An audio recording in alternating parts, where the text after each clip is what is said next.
साथियों नमस्कार। मैं कमल सिंह फिर एक नए अपडेट के साथ साथियों उपस्थित हूं।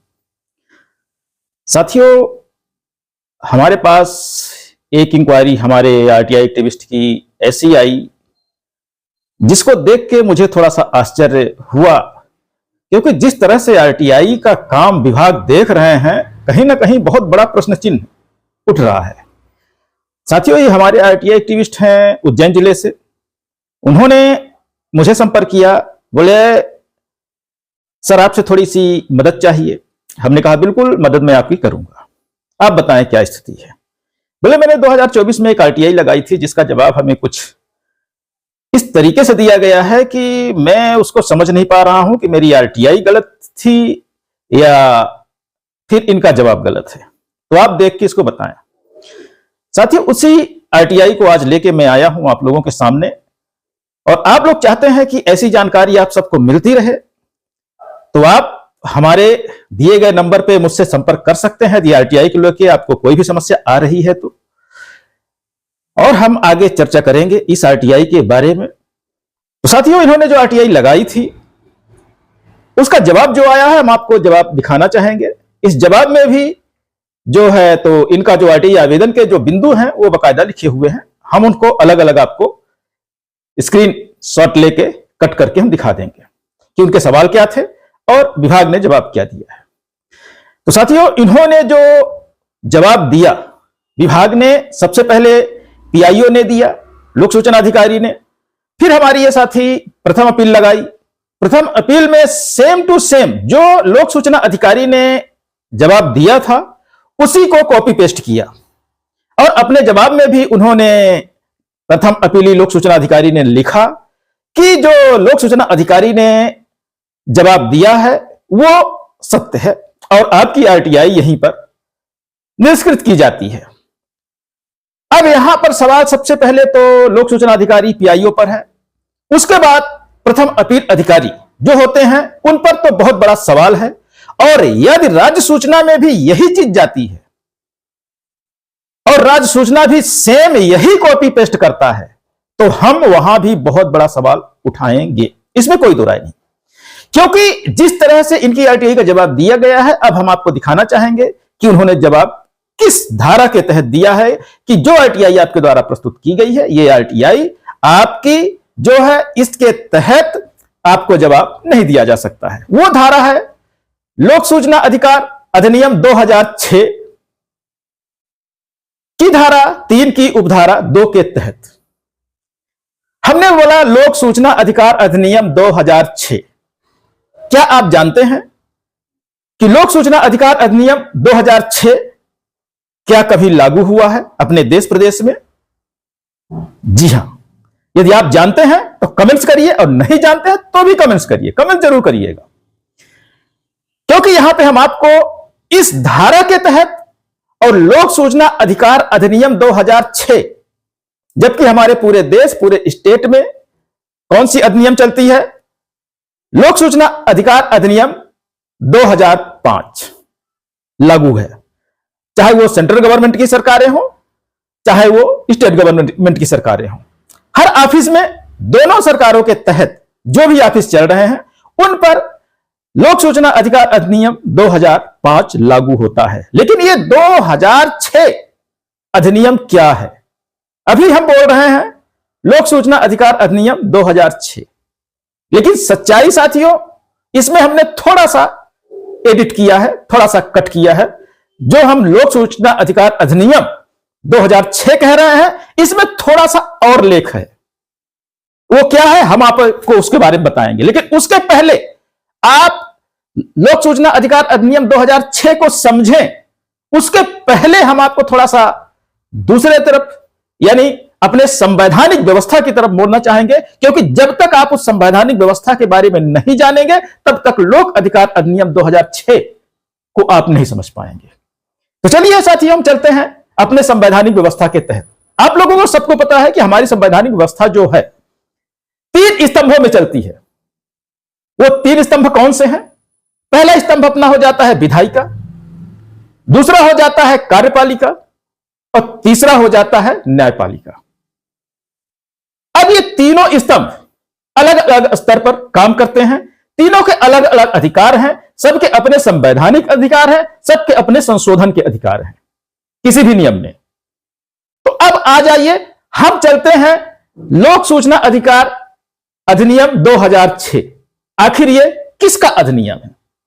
तो साथियों, यहां पे हम आपको बताना चाहेंगे कि ये लोक सूचना अधिकार अधिनियम 2006 जो है, अब हम आपको इसका पूरा नाम बताएंगे। उच्च न्यायालय मध्य प्रदेश लोक सूचना अधिकार अधिनियम 2006। साथियों, यह है इसका पूरा नाम। अब विभाग क्या करते हैं कि उनको जब जानकारी नहीं देनी होती है तो वो उठा के उच्च न्यायालय मध्य प्रदेश लोक सूचना अधिकार अधिनियम 2006 की धारा 3 की उपधारा 2 के तहत जवाब बना देते हैं, जबकि यह पूरी तरह से गलत है, असंवैधानिक है। क्योंकि जो लोक सूचना अधिकार अधिनियम 2006 है, दरअसल वो उच्च न्यायालय मध्य प्रदेश का अपना खुद का लोक सूचना अधिकार अधिनियम है। किसी स्टेट की कार्यवाही में, सेंट्रल की कार्यवाही में जितने भी विभाग हैं उस पर यह लागू नहीं होता है। यह सिर्फ कहां लागू होता है? सिर्फ न्यायपालिकाओं में। जितनी भी न्यायपालिकाएं हैं, खासकर हम यहां कहेंगे पूरे सेंट्रल गवर्नमेंट की हम बात नहीं कह रहे हैं, सिर्फ मध्य प्रदेश शासन के तहत जो न्यायपालिकाएं हैं, उन न्यायपालिकाओं में उच्च न्यायालय मध्य प्रदेश लोक सूचना अधिकार अधिनियम 2006 लागू होता है। बाकी किसी ऑफिस में, किसी भी विभाग में मध्य प्रदेश के इसको लागू नहीं किया जा सकता है या लागू नहीं हो सकता है, क्योंकि यह उच्च न्यायालय की हाई कोर्ट का अपना सूचना अधिकार अधिनियम है। जब लोक सूचना अधिकार अधिनियम 2005 आया तो उसके बाद कुछ न्यायिक व्यवस्थाओं को लेकर मध्य प्रदेश उच्च न्यायालय ने अपना एक खुद का लोक सूचना अधिकार अधिनियम 2006 लागू किया। लेकिन जो विभाग जवाब बना के दे रहे हैं उसका संदर्भ देके वो गलत कर रहे हैं, क्योंकि हाई कोर्ट ने अपनी व्यवस्था को सुचारू ढंग से चलाने के लिए ये 2006 लोक सूचना अधिनियम मध्य प्रदेश उच्च न्यायालय लेके आए थे। अब उसको विभाग गलत तरीके से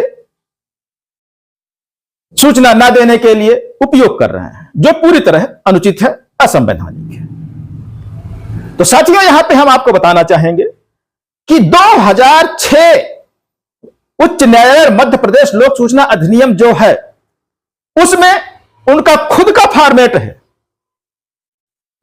जो आप आरटीआई पत्र देते हैं तो उनका खुद का फॉर्मेट है। यदि उस फॉर्मेट पे आप नहीं देंगे तो आपको 2006 अधिनियम की धारा 3 की उपधारा 2 के तहत जवाब हाई कोर्ट के किसी भी न्यायालय से नहीं मिलेगा। साथ में आपको फोटो भी लगानी पड़ती है, फोटो को सर्टिफाइड भी करना पड़ता है, जबकि लोक सूचना अधिकार अधिनियम में ऐसा कोई नियम नहीं है।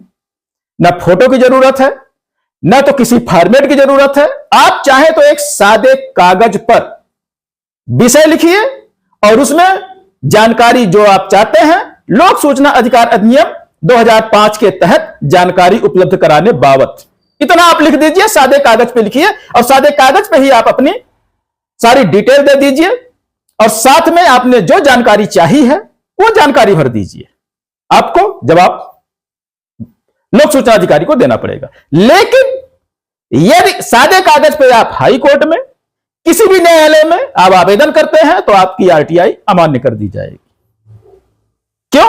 क्योंकि उन्होंने अपनी खुद का आरटीआई अधिनियम 2006 लेके आए हैं, जो कि हर न्यायालय में मध्य प्रदेश के लागू होता है। और यदि हमारे पीआईओ महोदय जो ये जवाब दिए हैं हमारे उज्जैन के आरटीआई एक्टिविस्ट को, यदि ये सही है तो क्या वो बताना चाहेंगे कि आरटीआई अधिनियम 2006 उनके विभाग में कब से लागू की गई है? उसका कोई उनके पास नियम, निर्देश, सामान्य प्रशासन के कोई भी आदेश क्या उनके पास उपलब्ध हैं? यदि है तो मैं चाहूंगा कि यदि मेरा वीडियो उनके तक पहुंच जाए तो मैंने नंबर अपना उपलब्ध कराया, उस नंबर पर मुझे उपलब्ध कराने का कष्ट करें, ताकि आगे से किसी भी आरटीआई एक्टिविस्ट को इस तरह की परेशानियों से न गुजरना पड़े। साथियों, यहीं पे हम आपको एक बात और बताना चाहेंगे कि आरटीआई अधिनियम 2006 के तहत जो मध्य प्रदेश उच्च न्यायालय है, वहां पर उन्होंने अपनी पहले आवेदन की फीस 50 रुपए रखी है, जबकि सभी विभागों में सिर्फ 10 रुपए है। अब इस पर पीआईओ और हमारे जो प्रथम अपीली अधिकारी हैं जो ये जवाब दिए हैं, क्या कहना चाहेंगे? यदि कुछ कह सकते हैं तो उन तक वीडियो हमारा पहुंचाइए और बोलिए, हमारे वीडियो में कमेंट्स करें, हम उसका भी जवाब देने के लिए तत्पर हैं।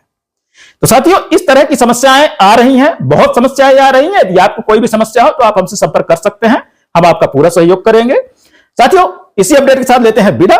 बहुत बहुत धन्यवाद, बने रहिए हमारे चैनल के साथ, हम आपको बहुत सारी जानकारी देंगे। बस बात यह है कि आपकी समस्याएं हैं, यदि आप अपनी समस्या हमसे शेयर करते हैं तो। साथियों, बहुत बहुत धन्यवाद, नमस्कार।